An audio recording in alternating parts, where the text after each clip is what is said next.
As the best-selling model in the Audi portfolio, the compact Q5 SUV plays a pretty significant role in their North American lineup. Well, for 2025, it's time for Audi to introduce an all-new third generation, and today I'm here in beautiful Newport Beach, California, because we're finally able to see the US spec version of the Q5 in the sheet metal. So now that we're finally doing so, let's go ahead and take a detailed first look.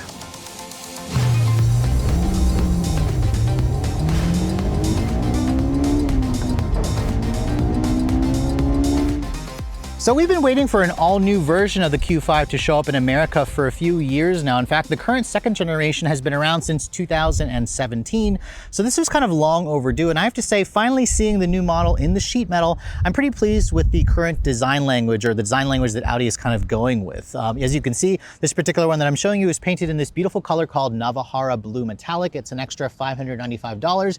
You can see the headlights on this model look a lot more sinister. They're definitely a little bit skinnier. And there's also a really big eyebrow over the LED low and high beams. This has, of course, their new OLED headlight technology, which includes dynamic turn signals and LED light signature for the daytime running light, which you actually can change between 8 different types if you guys go for the Premium Plus up and trims and up. As you can see, the grille, this is the latest version of the Audi single frame grille with their new kind of white outlined 4-ring Audi logo. The grille itself has an interesting shiny gray texture inside the grille, which, as you can see, also houses the radar sensors and the front camera system on this Prestige model. The one thing I'm not so sure about is this kind of gray plastic piece for the air intake, which is off to the side here, which kind of clashes a little bit with the blue. You can black that out if you guys opt for the black optics package down here with the lower front splitter. Things are a little bit more conventional. I appreciate the functional openings, the body colored front lip, which looks nice. And overall, I do think the Audi logo, I wish it kind of illuminated at night. A lot of competitors are doing that.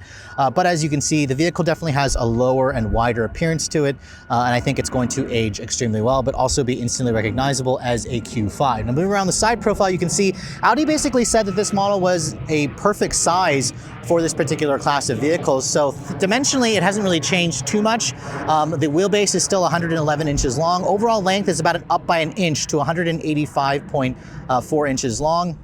A lot of the competitors are roughly around the same length as well. You can see my test car has the optional for $800, 20-inch 5-arm silver painted alloy wheels. It's actually a really nice wheel. I don't love the silver, but it looks good when it's clean. You have a 255 by 45 R20 tire on a Pirelli Scorpio all-season tire. You do have an adaptive air suspension also included on this trim. If you guys go for the Prestige trims and up, Audi actually includes the adaptive air suspension, which gives you the ability to raise and lower this vehicle up to 2 inches on off-road mode, or almost 2 inches in off-road mode. It also will drop it down when you guys are trying to enter the vehicle. Now you can see I love the full paint finish along the wheel arch trim that kind of extends onto the side sill for this vehicle. You can see the mirrors are body colored. They're power folding with integrated cameras, of course. Without the black optics package, you do have some chrome trim along the window trim, along the low profile roof rails. And then you can see the panoramic sunroof is standard. It does open up to vent air. So I think that that's a really nice feature as well. Now looking at the rear of the car, I actually think the rear of the vehicle is also equally handsome. I think Audi in general did a good job with the design. You can see it's instantly recognizable as a Q5. There's also that full LED light bar that kind of goes across the back that flows nicely with the new white outlined Audi logo. And then of course the Q5 badging here is blacked out. Quattro all-wheel drive is going to be standard, which is a nice touch. And then as you can see, the exhaust tips back here are certainly appreciated, and they're actually real exhaust tips. They're not fake exhaust tips. Whereas some competitors, and even Audi in the past, used to do fake exhaust tips. So Audi heard the complaints and they kind of made that adjustment. Looking at the cargo area, you can see the new Q5 offers a pretty generous amount of space, and the space back here is a little bit larger versus last year. You're looking at around 29 cubic feet of space with the back seats up. They actually do fold down in a 40-20-40 manner. And then if you look underneath the floor here, there's actually a pretty decent underfloor storage area. So this is great if you guys are planning to go grocery shopping and you want to put stuff in there. It'll keep it from rolling around. I also love the fact that Audi has some remote releases back here, which will expand the cargo capacity of this vehicle to just under 60 cubic feet with the seats folded. Now that's pretty competitive with the class, although if you guys are comparing it to something like the Lexus NX, the Q5 certainly offers a lot more space versus that particular rival. Now the one thing I forgot to show you as well, and we can do that really quickly, I apologize for all the noise. We are here in Newport Beach and there's planes that keep flying over the area is the Powertrain, because this vehicle here does have an upgrade to the Powertrain. Now, if you guys are looking for the most powerful Q5, you're going to want to look at the SQ5, which I'll save for a different review. This, however, is the standard Powertrain. It uses an updated version of the corporate 2-liter TFSI turbocharged direct injection 4-cylinder, although the big change this year is they don't have their mild hybrid system anymore. So these are basically straight combustion vehicles, because remember, it's built on their new PPC architecture. Output figures have definitely increased to 268 horsepower. That's an improvement of 7, and around 295 pound-feet of torque. That's an improvement of, I believe, 22. Quattro all-wheel drive is going to be standard, like I said earlier, and this vehicle is rated to get 22 in the city and 30 on the highway with around a 17-gallon fuel tank, maybe around 370-ish miles of range on a full tank. Now, Audi says the 0 to 60 time for this model is around 5.8 seconds. And it has a top speed of around 130 miles an hour. Thankfully, the Q5 still tows among the highest in its class at 4,400 pounds, and this vehicle as it sits weighs in at just over 4,000 pounds. So now let's go ahead and move on to the interior of this fully redesigned 2025 Audi Q5. Before we get inside, however, here is the key fob for the vehicle. You can see Audi has a slightly updated intelligent access smart key system, which kind of looks like the old model with a slightly updated shape to it. You can see there's only 3 buttons on the front of the key: unlock, lock, power liftgate, of course, and then the panic functions on the back. You can use a new digital key function if you guys are an owner of the vehicle. It also has the new Audi logo on the key, but overall, it's a nice size key that'll fit in your pocket or your purse quite nicely. Now, as you can see, approaching the door handles, these are actually conventional, which surprised me. If I lock that, you can see that'll lock the doors. It'll also powerful the mirrors. To unlock the door, just touch the back of the door handle and that will unlock the door for you. Now, my particular test car has a really great color combination. It's the Navajara blue exterior with the pearl beige premium Napa leather interior. Now, of course, this seat color material is unique to the Prestige trim. And I also really appreciate how it's a light color. Now, these seats also adjust in 14 different ways.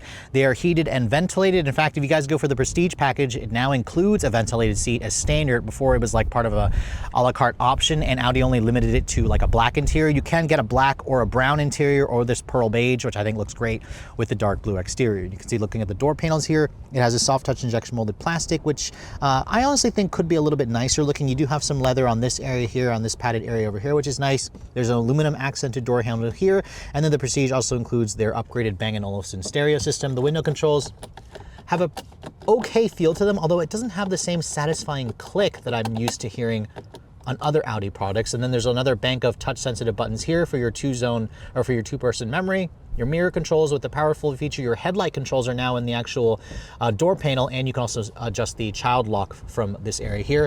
On this lower portion, it is hard touch plastic, but it does have large storage pockets. But overall, you can see the interior certainly looks like an upgrade from the previous generation. Now, stepping inside, you can see it has a nice easy step-in height with the just under 8 inches of ground clearance as I shut the door. The door has a relatively solid sounding thunk, which adds to the impression of quality. Now, looking at the interior of my test car here, let's go ahead and start the vehicle up. The start-stop button is right here on the lower part of the dash.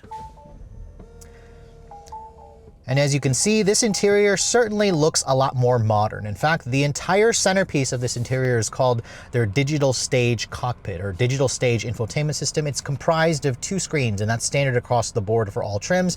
You have an 11.9-inch display here for their virtual cockpit, and then you have a 14.5-inch display here, which also has wireless Apple CarPlay and Android Auto. This runs off of Android Automotive, of course. It has Google built in. As you can see, the screen quality is pretty much what you expect with Google Maps built in. And then over here in the Prestige models, you can get a 10.9-inch passenger display, which basically allows you to control everything. You can also go into the apps here, play the video games, pull up YouTube if you'd like. You can see that's all a really cool feature there. You can even sit there and watch your favorite YouTube channel right here from the passenger seat, and it also is quick to respond and snappy. I love that. That's a really great feature, and it's included with the Prestige trim levels. Now, in terms of the dash materials, you can see this upper portion has a soft touch injection molded plastic with some faux stitching.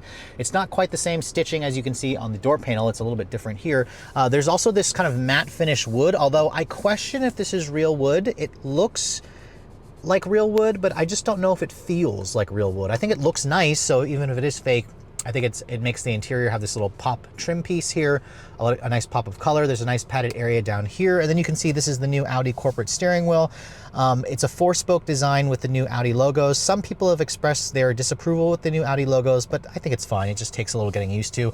Plastic paddles behind the wheel, and you also have, surprisingly, a power tilt telescoping feature, which is, I believe, included if you guys go for the higher trims of the vehicle. This higher trim also has a heads-up display, which you can adjust from this little button over here, of course. I don't love the touch-sensitive buttons you get on the steering wheel, but as you can see, the air vents are pretty traditional. You adjust them via, this actual tab right here.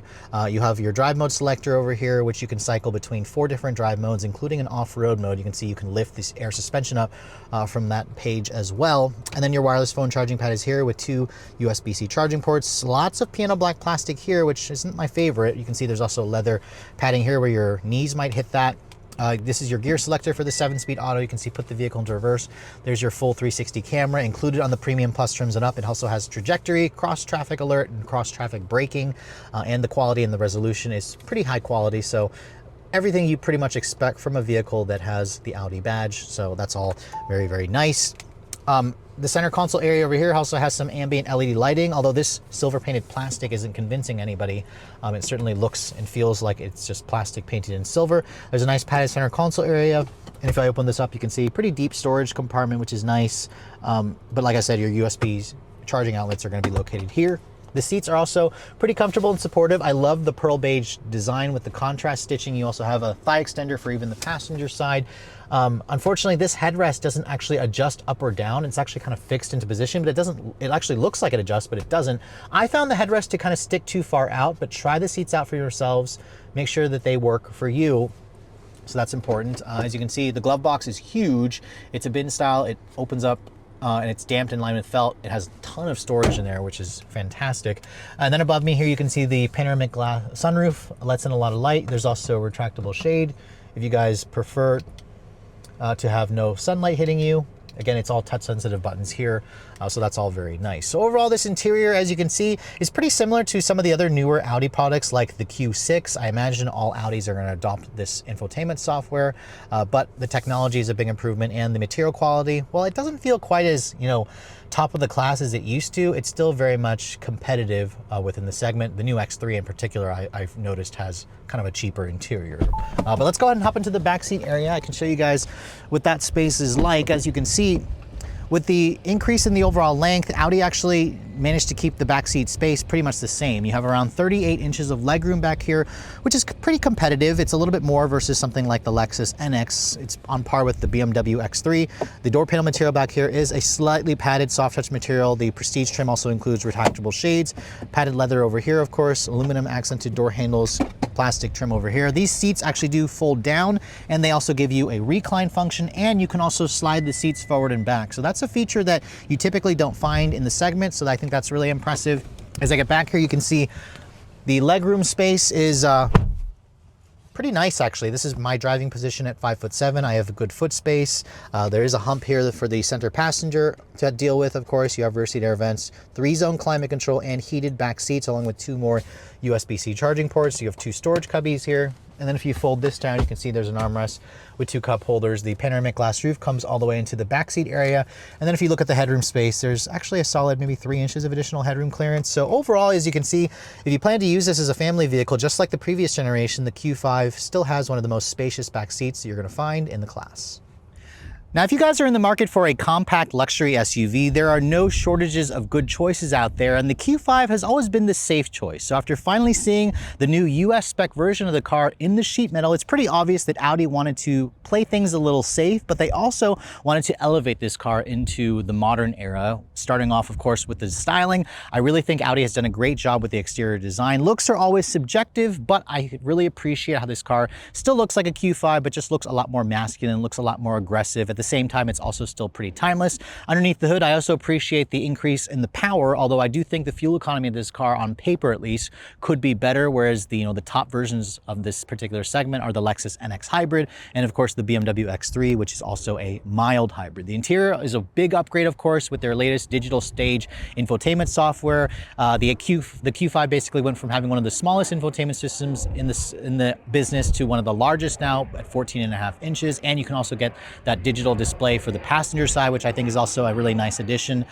The interior backseat area also is pretty spacious. The cargo areas also, average to slightly above average. And really, if you guys are looking for performance, there's also the SQ5. There's also a sportback version of this. So Audi offers lots of choices out there to make this vehicle even more appealing. Now, if you guys are looking to purchase the new Q5, they are basically heading to dealerships as we speak, and pricing for the new model has definitely gone up. Basically, if you want to get into the base version, it's going to cost you at least $52,000, and that's because Audi got rid of the base engine for 2025, which offered only 201 horsepower. Now all of them have 268. So that's kind of a nice welcome upgrade, although it is a significant $7,000 higher in terms of the price tag. If you guys want to go up to the Premium Plus, it'll cost you $4,000 extra.